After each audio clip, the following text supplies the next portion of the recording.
தந்தை, மகன், தூய் ஆவியின் பெயராலே ஆமென். ஆண்டவர் உங்களோடு இருப்பாராக, உம் ஆன்மாவோடும் இருப்பாராக. இயேசுவில் பிரியமுள்ள சகோதர சகோதரிகளே, இந்த புதிய நாளை தந்த இறைவனுக்கு நாம் நெஞ்சார நன்றியையும் வணக்கத்தையும் வாழ்த்துக்களையும் தெரிவித்துக் கொள்வோம்.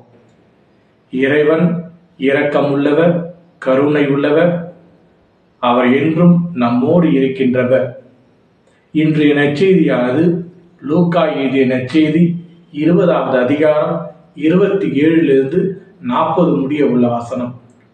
உயிர்த்தெழுதலை பற்றிய நற்செய்தியை இயேசு கிறிஸ்து இன்று நமக்கு கூறுகின்றார்.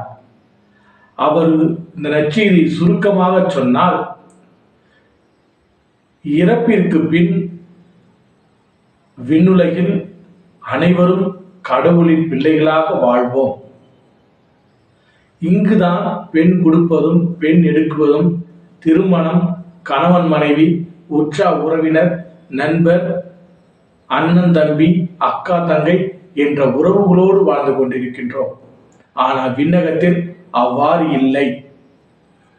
அங்கு அனைவரும் சமம், இறைவனின் பிள்ளைகளாக வானதூதர்களைப் போல வாழ்ந்து கொண்டிருக்கின்றோம் என்ற ஒரு உன்னதமான கருத்தினை இயேசு கிறிஸ்து நமக்கு கூறுகின்றார்.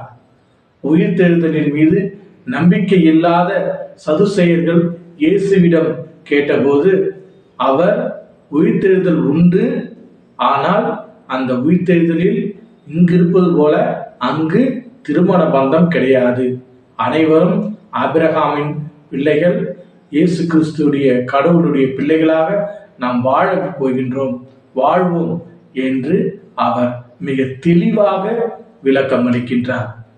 ஆன்மீக சகோதர சகோதரிகளே, இயேசுவின் மீது நம்பிக்கை வைப்போம், அவருடைய உயிர்த்தெழுதலின் மீது நம்பிக்கை வைப்போம்.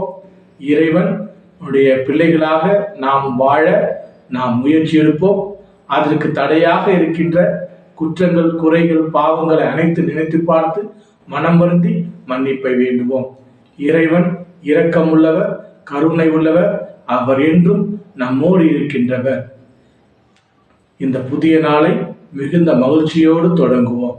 எல்லாம் வல்ல இறைவன் தந்தை, மகன், தூய திரு ஆவி நம் அனைவரையும் ஆசீர்வதித்து வழி நடத்துவாராக. ஆமென்.